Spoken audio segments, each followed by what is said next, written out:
Chicken curry చేస్తున్నానండి. నేను ఉల్లిపాయ, టమాటా, పచ్చిమిర్చి, కరివేపాకు నూనెలో ఇట్లా ఫ్రై చేసుకున్నాను అనమాట. తర్వాత మనం పసుపు వేసుకోవాలి. తర్వాత వచ్చేసి ఇది పచ్చి ధనియా పొడి వేసుకోవాలన్నమాట. ఇది కొంచెం వేసుకుందాము. ఇది మిక్స్ చేసుకోవాలి.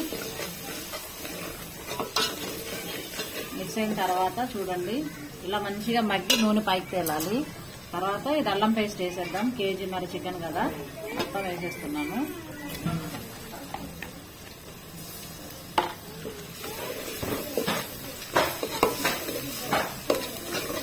అల్లం పేస్ట్ కూడా కొంచెం ఫ్రై అయ్యేదాకా ఒక 2 minutes అట్లా కలిపి ఉంచుకోవాలి. ఇది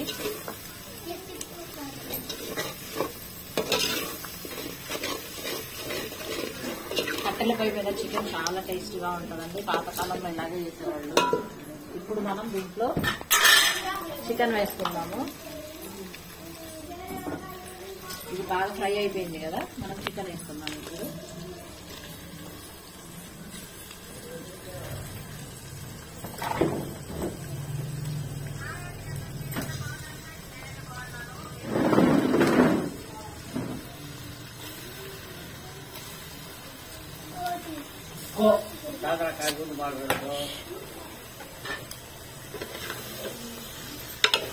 చేసుకోవాలి.